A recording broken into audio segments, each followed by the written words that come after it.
안녕하세요. 로맨틱 콘치펀치의 콘치입니다. 반갑습니다. 오늘도 시청하시기 앞서 구독과 좋아요 부탁드리고요. 오늘은 전체적인 두산의 로드맵 2026년에 전체적인 약간 프레젠테이션처럼 우리가 시즌을 어떻게 준비하고 있느냐를 총 맥락을 한번 준비를 해봤습니다. 과연 준비를 어떻게 잘 했는지, 어떤 식의 운영들이 돋보일 수 있을지, 또는 우리의 약점이 무엇일지 이런 것들을 좀 전체적인 맥락에서 좀 살펴보려고 하는데요. 여러분들이 한번 보면서 스토브리그를 우리가 어떻게 나고 있는지를 한번 살펴보시면 좋을 것 같습니다. 일단은 첫 번째로는 당연히 이제 코칭 스태프의 변화가 가장 눈에 띈다고 하겠죠. 그래서 작년까지 2년 반 안 되는 기간을 이승엽 감독께서 수고를 해주셨고, 조성환 감독 대행으로 바뀌면서 조성환 감독 대행이 계속해서 감독직을 수행을 하느냐 아니면 새로운 감독이 오느냐의 갈림길에서 김원영 감독으로 선임을 한 다음에 그 이후에 코치진들까지 굉장히 파격적으로 바꾸는 결정을 두산 베어스가 했습니다. 그러면서 수석 코치의 홍원기 코치, 타격 코치의 이진영 코치, 투수 코치의 또 정재훈 코치가 돌아오면서, 그리고 큐시 코치에는 또 손시영 코치까지 있죠. 이런 라인업들이 형성이 되면서 감코진 라인업이 대단히 훌륭하게 구성이 됐다. 그래서 일단 김원영 감독님 같은 경우도 SC 랜더스에서 와이어 투 와이어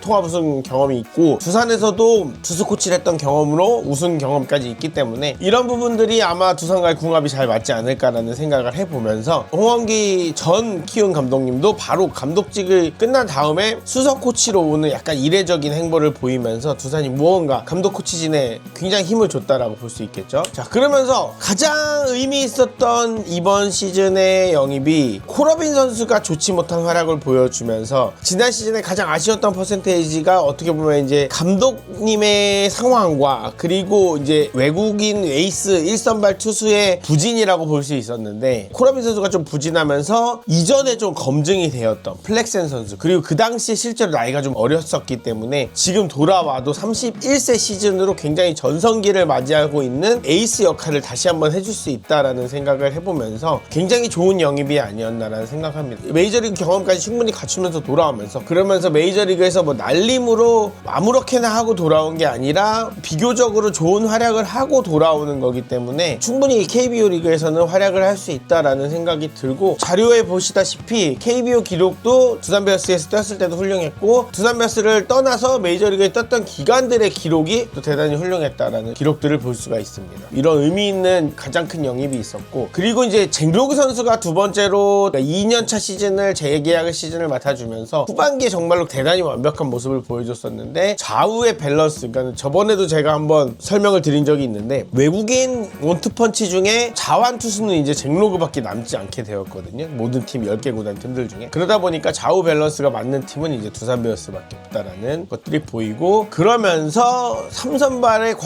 곽빈이라고 하면 이제 토종 에이스라고 할 수 있는, 그러니까 국가대표팀 에이스라고 할 수 있는 굉장히 또 어떻게 보면 외국인 선발 투수들과 1, 2선발 경쟁까지도 할 수 있는 급의 선수인데, 이 선수가 3선발을 맡아주고 있고 4선발엔 최승용 선수가 나올 것이라고 예상이 되고, 이 선수도 마찬가지로 국대 선발 뭐 예정이 되어 있었지만 뭐 그 뒤에 뭐 손톱 부상이나 이런 것들 때문에 국대 합류를 하진 않았었는데, 최승용 선수도 떠오르는 국대급의 자완 선발 투수고, 5선발을 또 최민석 선수랑 이영하 선수가 경쟁하게 되지 않을까라는 생각을 또 해보면서, 뭐 아무래도 선발 뎁스도 좀 두터워졌다라는 생각을 할 수 있을 것 같습니다. 그러면서 이제 저는 타무라 이치로 선수의 영입이 대단히 좋은 영입이었다고 보는데, NPB에서의 기록 뭐 1, 2군을 왔다 갔다 하긴 했지만 2군에서는 거의 원터처블에 완벽하다시피 했던 기록을 보여줬고, 1군에서도 좋은 1점대 평균 자책점을 뭐 2년이나 보여줬기 때문에 이 선수의 영입이 충분히 KBO 리그에서 충분히 좋은 성적을 보여줄 만하다. 그리고 확실히 뭐 스윙맨이라든지 선발의 역할을 기대하는 게 아니라 확실히 필승조의 역할을 부여하기 때문에 롤적으로도 이 선수가 충분히 보여줄 수 있을 거라는 생각이 들고, 그러니까 로드맵처럼 이렇게 선발이 던지고 뭐 중간에 투수들이 나오겠죠. 그러면서 타무라가 세던맨으로 들어가고 김태견이 마무리로 나오면 승리할 수 있는 완벽한 구조. 우리가 뭐 그 전에 뭐 이병헌이라든지 최지강이라든지 뭐 박신지라든지 박치국이라든지 이런 선수들이 이제 필승조 역할을 해줄 수가 있겠죠. 그럼 필승조가 굉장히 두터워지는 역할을 타무라 이치로 선수가 김태견 선수 앞에서 만들어줄 수 있을 거다라는 예측을 할 수 있게 되겠죠. 그러니까 포크볼이 굉장히 매력적인 선수인데 이 선수의 활약이 대단히 기대가 된다라고 볼 수 있을 것 같습니다. 그러면서 박찬호 선수의 영입을 또 다시 한번 조명을 안 할 수가 없는데, 이 영입을 통해서 정말로 수비 센터 라인이 완성이 됐다. 그러면서 뭐 안방마님이라고 하는 양의지가 기틀을 세워놓고, 중견수의 정수빈이 뭐 넓은 수비 범위와 빠른 발을 통해서 자리를 잡아놨다면, 내야수가 조금 무주공산이었던 상황에서 내야의 센터 라인을 수비를 책임질 수 있는 박찬호가 영입이 됐다. 그러면 결국 포수, 유격수, 중견수 이 센터라인의 구조가 대단히 좋은 두산 베어스의 수비 센터라인이 형성이 되었다. 그러면서 이것들 때문에 박찬호를 영입하게 되었다라는 생각을 해봅니다. 결국 그러면서도 내야진에도 지각 변동이 일어났는데 안재석이 뭐 유격수의 강력한 후보로 있다가 3루로 변경을 하면서 안재석의 강점인 이제 타격 툴이 극대화가 될 수 있다라는 생각이 듭니다. 그래서 안재석은 물론 대형 유격수로 성장하지 못하는 거에 대한 아쉬움을 가지신 분들도 계시겠지만 결국에는 안재석이 3루로 이동을 하게 될 것이 유력해지면서 정말로 리그 내 강력한 여타 다른 팀들의 타격 폭탄을 갖고 있는 3루수들처럼 안재석 또한 대형 3루수의 탄생을 지금 예고하고 있는 것이 아니냐. 그러니까 예전에 제가 항상 몇 번의 비유를 해드렸지만 김재호의 길을 갈 줄 알았던 안재석이 알고 보니 김동주의 길을 가게 되는 첫 시즌을 2026 시즌으로 보내줄 수 있다는 생각이 들고 1루수에서 양석환 선수의 부활이 조금 사실은 절실해 보이는 로드맵 구조가 나오긴 해죠. 그러니까 2루도 사실은 우리가 경쟁 구조에 있는데 이게 부족해서 경쟁이라기보다는 정말 이 이름값 있는 선수들 강승호, 박준순, 오명진, 이유찬 어느 팀에 들어가도 주전 멤버로서 손색이 없는 이 선수들이 2루 경쟁을 하고 있다라는 게 이제 내야가 우리가 그만큼 뎁스 자체가 좀 두터워졌다라는 이야기도 볼 수가 있겠죠. 그러면서 물론 우리의 약점이라고 꼽히는 거포가 좀 부족하다, 좌타가 좀 부족하다 이런 것들이 좀 있을 수 있는데 그러면서 김재환 선수가 나가면서 이런 부족함들 그래서 케이브 선수 재계약을 하지 않으면서 다즈카메란 선수로 바뀌었는데 어떻게 보면 김재환의 부재까지도 한 번에 해소할 수 있는 게 케이브가 바뀐 것도 있지만 다즈카메란 선수가 그 역할을 다 해줄 수 있다라는 생각이 또 듭니다. 그러니까 트리플 A에서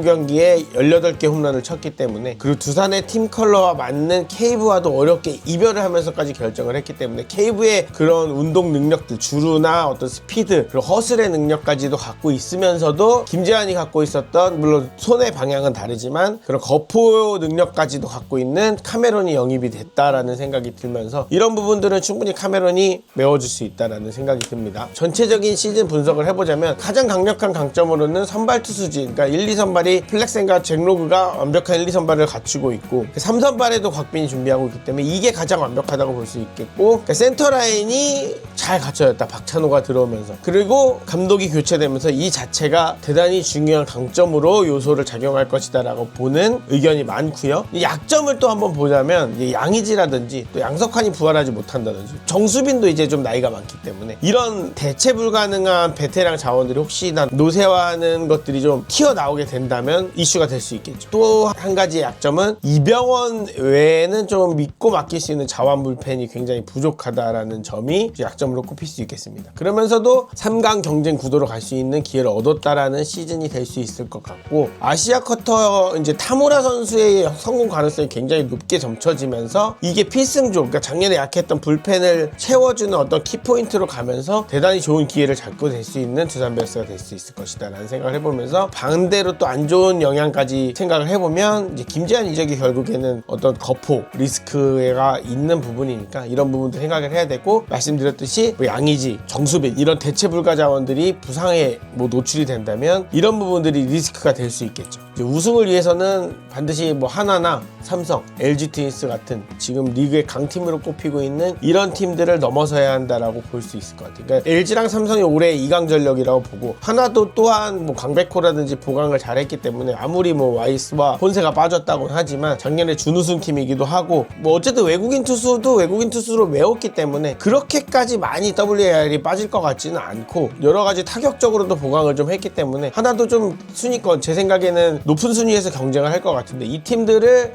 견제하면서 작년에 그리고 두산이 하나를 상대로 좀 잘했기 때문에 이런 팀들과 경쟁을 잘 해보면서 좀 위에 상위권 경쟁을 초반부터 잘 해나가야 될 것이다 라는 생각이 듭니다. 그러면서 이 바로 2026이 대권 도전의 적기다라고 봅니다. 그러면서 이게 잘 풀렸을 때는 플렉센이 15승 이상까지도 해주고 박찬호가 또 다시 한번 골든글러브 도전을 해보면서 이 세대 교체의 어떤 흐름들로 잘 이어지면서 신구 조화가 잘 일어나면서 우승 도전도 할 수 있을 것이고 좀 안 풀리면은 베테랑 선수들이 부진을 하거나 부상이 일어나면서 다시 카메론이 좀 부진을 한다거나 이런 결과가 나오면은 좀 안 좋게 될 텐데 그래도 아마도 5강 경쟁은 좀 할 수 있는 정도 수치가 되지 않을까라는 생각을 해봅니다. 그래서 워스트 케이스로 가도 그렇게 나쁘진 않을 것이다라는 예상을 좀 개인적으로 좀 해보면서 종합적으로는 아마도 뭐 정규 시즌에 2위나 3위 정도로는 진입이 좀 유력하지 않을까라는 개인적인 판단을 좀 해보면서 아무리 봐도 뎁스가 좀 좀 두텁다라는 생각을 좀 해봅니다. 그래서 전체적인 두산 베어스 예상 포지션을 예측을 해보면 일단 5선발은 제 생각에는 플렉슨, 잭로우, 곽빈, 최승용, 최민석으로 스타트를 하게 되지 않을까. 물론 이제 스프링 캠프를 지나보고 그래봐야 결정이 되겠지만 지금 시점에서 봤을 때는 그리고 마무리는 김태견으로 당연히 갈 것 같고요. 불펜 투수로 나머지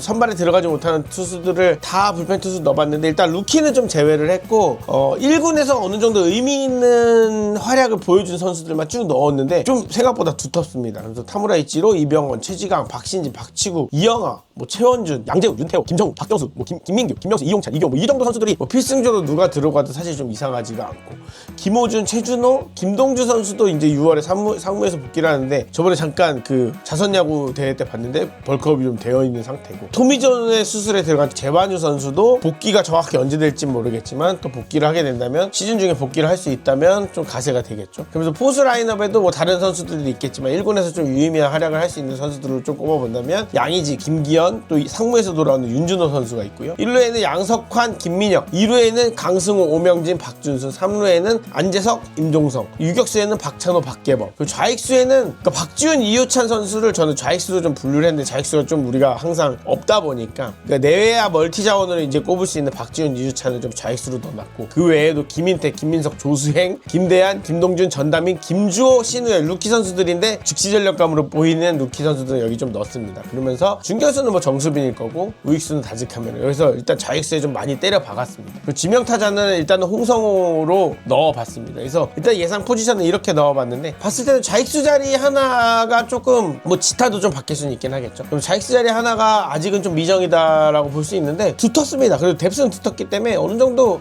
그 정도는 저는 테스트를 하면서 가도 관계없다. 어느 선수 한 명은 터질 것이다 라는 생각을 합니다. 그러면서 아까 말씀드렸듯이 충분히 2, 3위권 경쟁을 할 수 있을 거다라고 좀 봅니다. 그래서 이렇게 전체적인 2026 시즌을 끌어갈 수 있는 로드맵을 한번 살펴봤는데 아직 물론 스토브리그가 다 끝난 것도 아니긴 하지만 2026 시즌을 한번 빨리 서둘러서 좀 프레젠테이션을 한번 해봤습니다. 과연 두산의 2026 시즌은 어떻게 흘러갈지 여러분들도 함께 지켜봐 주시면 감사할 것 같고요. 오늘 또 콘텐츠 재밌게 보셨다면 구독과 좋아요 부탁드리겠습니다. 감사합니다.